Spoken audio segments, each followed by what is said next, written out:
Hello everyone, আসসালামু আলাইকুম। কেমন আছেন সবাই? আশা করি সবাই ভালো আছেন। শুরু করছি নতুন আরো একটি ব্লগ দিয়ে। আশা করি আপনাদের সকলের ভালো লাগবে। তো আজকে ঘুম থেকে উঠেই চা তৈরি করতে রান্নাঘরে চলে আসলাম। কারণ রাতে একটুও ঘুম হয়নি। কারণ প্রচন্ড পরিমাণে লোডশেডিং ছিল সারা রাত। একেবারে একটুও ঘুমাতে পারিনি। তো সকালে উঠে দেখি প্রচুর পরিমাণে আমার মাথা ব্যথা করছে। তো আগে ভাবলাম যে চা খেয়ে নিই, তারপরে ঘরের কাজ করব।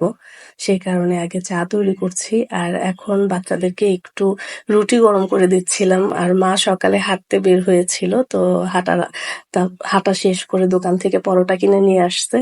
তো সেখান থেকে এখন দেখলাম যে শক্ত হয়ে যাচ্ছে। সেই কারণে বাচ্চারা খেতে সমস্যা হবে, তাই একটু গরম করে নিচ্ছি। আর বাচ্চারা তো দোকানের রুটি কিন্তু এমনিতেও শক্ত হয়ে যায়। সেই কারণে একটু আর কেমন যেন একটু কাঁচা কাঁচা থাকে। সেই কারণে একটু ভালো করেও ভেজে দিচ্ছি। আর একটু লাল লাল করে ভাজা থাকলে বাচ্চারা খেতে পছন্দ করবে। আর আমার পাশের চুলায় চা হচ্ছিল, তো ভাবলাম যে চা দিয়ে ওরা খেতে পারবে। আর আসলে ঘুম না হলে কিন্তু সকালবেলা মোটেও কাজে একটু ভালো লাগে না। আর রাতে যেহেতু আমি বাসি কাজগুলো করে রেখেছিলাম, থালা বাটিগুলো ধুয়ে রেখেছিলাম, সেই কারণে তেমন একটাও রান্নাঘরে ঝামেলা নেই।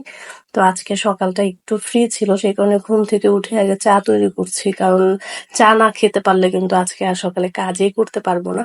সে কারণে আমি ভাবলাম আগে চা বানাই, চা খেয়ে তারপরে ঘরের কাজগুলো করি। আর এখন চাও কমপ্লিট হয়ে গিয়েছে। বাচ্চারা নাস্তা খাচ্ছিল আর আমি এখন চা খাবো। আর আজকে সকালে আমি তেমন একটা নাস্তাও করিনি, শুধু চা খেয়েই সারাদিন ছিলাম বা সকালটা চা খেয়ে পার করেছি। আর আজকে সকালে কিন্তু অনেক বৃষ্টি হয়েছে। তো বাচ্চারা কি করে, বৃষ্টি দেখলেই কিন্তু পাগল হয়ে যায়। তো আজকে আর নিষেধ করলাম না, কারণ যে পরিমাণে গরম সে কারণে আজকে আর নিষেধ করি নাই। তো বাচ্চারা বৃষ্টিতে ভিজছিল আর আমি একটু নেমেছিলাম বৃষ্টিতে ভেজার জন্য, কিন্তু আফসোস আমি নামতে নামতে বৃষ্টি কিন্তু একেবারেই বন্ধ হয়ে যায়। তো ঘরে গিয়ে তারপর কিছু কাপড় চোপড় ছিল সেগুলো ভিজিয়ে গোসল করেছি। আর কাপড় চোপড় গুলোকে এখন যেহেতু একটু ঝিরিঝিরি বৃষ্টি হচ্ছে সে কারণে বারান্দাতে মেলে দেব। আর এই যে দেখেন পাখিটা আমাদের বেলকনিতে চলে এসেছে, এত সুন্দর। তো কিছুক্ষণ ছিল তারপর উড়ে গিয়েছে। আর এখন আমি একটু কাপড় চোপড় গুলোকেও মেলে দেবো, কারণ ছাদে আজকে আর কাপড় চোপড় শুকানো যাবে না, কারণ ওয়েদারটা একটু অন্যরকম। সে কারণে আর ছাদে দিলাম না। আবার কিছুক্ষণ পর পর বৃষ্টি চলে আসলে কাপড় চোপড় নিয়ে আবার আনা নেওয়া একটা ঝামেলার ব্যাপার। সে কারণে বেলকনিতেই কাপড় চোপড় গুলোকে মেলে দিচ্ছি।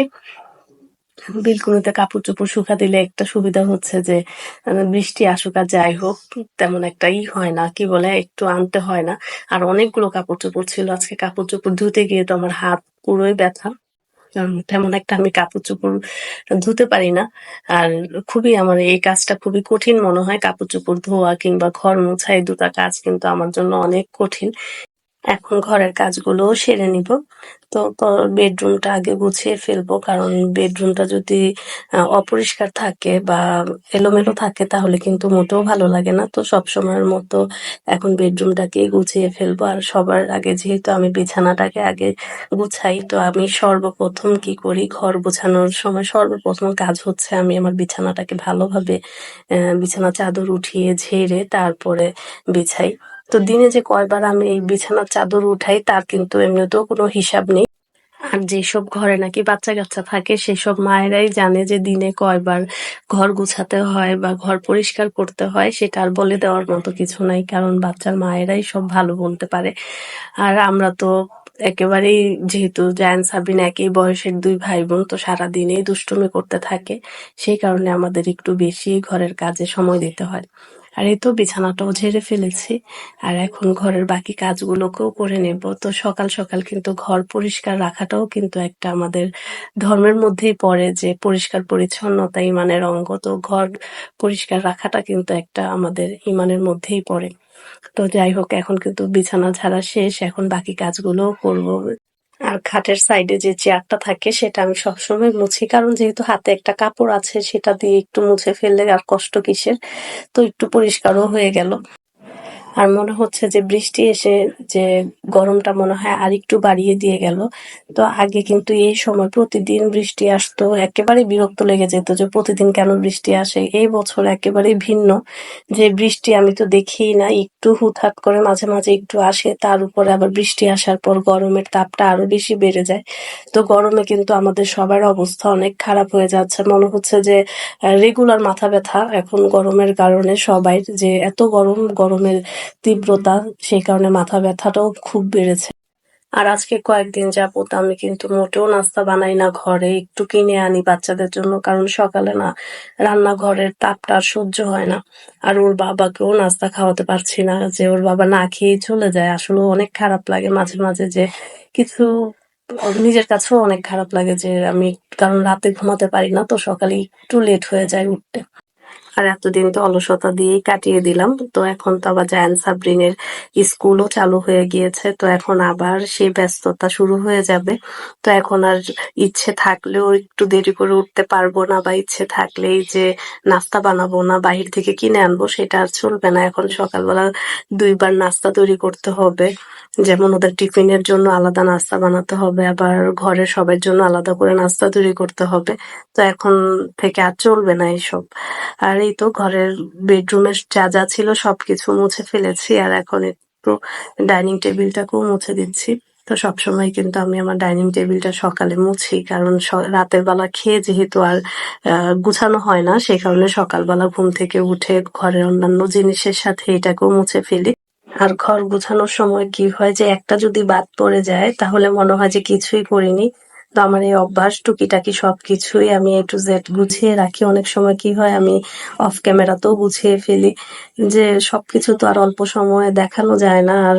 আর এতে করে কি হয়, ব্লগটাও বড় হয়ে যায়। তো অনেকে বিরক্ত হয়ে যাবেন, সেই কারণে আমি অল্প সময়ের মধ্যে যতটুকু দেখানো যায় ঠিক তাই দেখাই, বা করি, অফ ক্যামেরাতেও অনেক সময় করে রাখি।